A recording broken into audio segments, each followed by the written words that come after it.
से विधानसभा में बजट सत्र शुरू हो गया है। सत्र शुरू होने से पहले ही समाजवादी पार्टी ने यूपी विधानसभा के बाहर जोरदार हंगामा किया। महाकुंभ भगदड़ को लेकर सपा नेताओं ने विधानसभा के बाहर प्रदर्शन किया। वहीं समाजवादी पार्टी के एक नेता अस्थि कलश लेकर विधानसभा पहुंचे, तो वहीं दूसरे विधायक ने खुद को जंजीरों से बांध कर आए। क्या कुछ कहा है, सुनिए।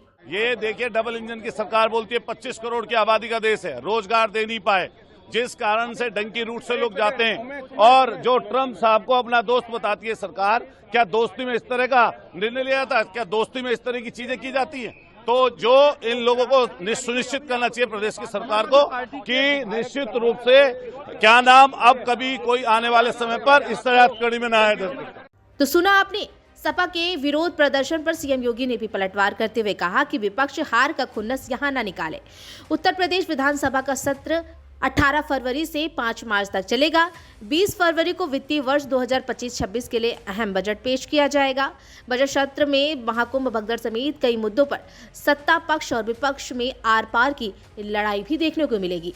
बजट सत्र की शुरुआत ही काफी हंगामे से हुई। सत्र की शुरुआत से पहले समाजवादी पार्टी के विधायकों ने विधानसभा में चौधरी चरण सिंह की प्रतिमा के पास धरना प्रदर्शन किया। इस दौरान नेता प्रतिपक्ष माता प्रसाद पांडे और वरिष्ठ सपा नेता राजेंद्र चौधरी भी मौजूद रहे। वहीं समाजवादी पार्टी के एक नेता आशुतोष सिन्हा साइकिल से अस्थि कलश लेकर विधानसभा पहुंचे। सपा नेता ने कहा, उत्तर प्रदेश सरकार ने महाकुंभ का आयोजन किया, लेकिन इतनी इंतजामी नहीं हुई कि लोगों की जान चली गई। सरकार मौतों की संख्या भी जारी नहीं कर रही है। वो हर दिन आंकड़े देते हैं कि कितने लोगों ने स्नान किया, लेकिन ये नहीं देते कि कितने लोगों की मृत्यु हुई है। उन्होंने कहा, ये अस्थि कलश सरकार को नैतिकता सिखाने के लिए है। इसे लोकतंत्र के मंदिर में स्थापित करेंगे। महाकुंभ हादसे को लेकर सरकार से सवाल करेंगे। समाजवादी पार्टी के विरोध प्रदर्शन पर सीएम योगी आदित्यनाथ ने पलटवार करते हुए क्या कुछ कहा है, आप इस वीडियो में सुनिए। सदन में चर्चा होती है। आज विधानमंडल के कार्रवाई प्रारंभ होने के साथ ही महामहिम राज्यपाल जी का महत्वपूर्ण अभिभाषण संवेद सदन को महामहिम राज्यपाल जी के द्वारा अपने अभिभाषण के माध्यम से संबोधन होगा। इसके उपरांत कल से महामहिम राज्यपाल के भाषण पर सदन में चर्चा भी होगी। 20 फरवरी को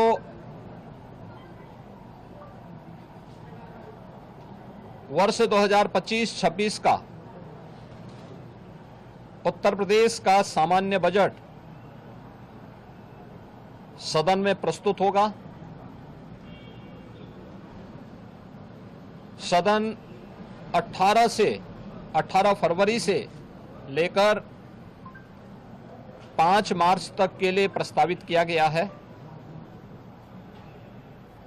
उत्तर प्रदेश के इतिहास में ऐसे बहुत कम क्षण आए हैं जब इतने लंबे समय के लिए सदन आहूत किया गया हो, लेकिन सदन की कार्रवाई सुचारू रूप से संपन्न हो,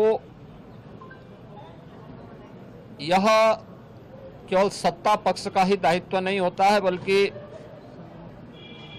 विपक्ष का भी उतना ही महत्वपूर्ण दायित्व बनता है। सदन चर्चा परिचर्चा का एक मंच बने। उत्तर प्रदेश के विकास को लेकर के डबल इंजन की भारतीय जनता पार्टी की सरकार ने पिछले लगभग 8 वर्ष के अंदर जो प्रतिमान स्थापित किए हैं वह अभूतपूर्व है।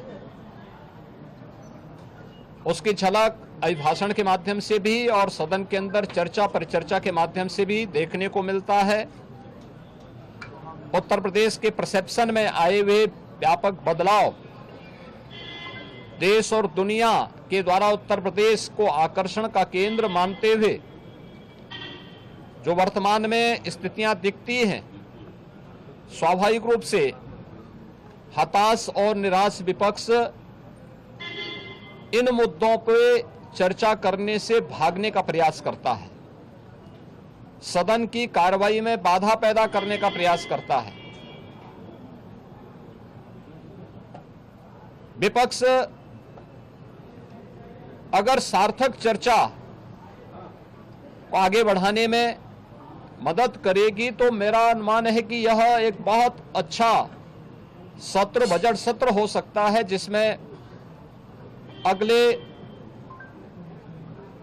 5 मार्च तक चलने वाली सदन की कार्रवाई को न केवल महामहिम राज्यपाल जी के भाषण पर चर्चा करने और सभी सदस्यों को अपनी बात को रखने का, बल्कि सामान्य बजट और अनुदान मांगों पर भी चर्चा के साथ ही विधायी कार्यों को संपन्न करने के साथ साथ अन्य महत्वपूर्ण मुद्दों पर भी, जनहित से जुड़े हुए महत्वपूर्ण मुद्दों पर भी प्रभावी चर्चा का एक मंच सदन बन सकता है और माननीय सदस्यों को अपनी बात को प्रभावी ढंग से रखने का एक अवसर भी प्राप्त होगा।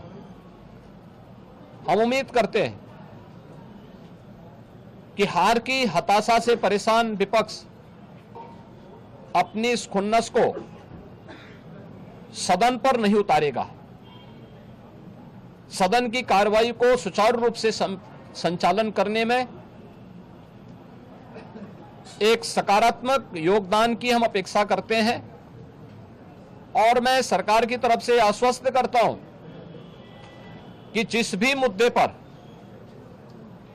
यद्यपि अभिभाषण और बजट अपने आप में समग्रता को लेकर के 2 महत्वपूर्ण मुद्दे होते हैं, जिनमें विपक्ष ही नहीं बल्कि सदन का हर सदस्य अपनी बात को प्रभावी ढंग से रख सकता है, लेकिन इसके इतर भी अगर किसी मुद्दे पर विपक्ष चर्चा करना चाहेगा, सरकार उसका तथ्यात्मक जवाब देने के लिए पूरी तौर पर तैयार है।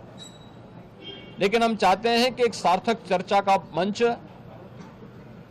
सदन बनने चाहिए।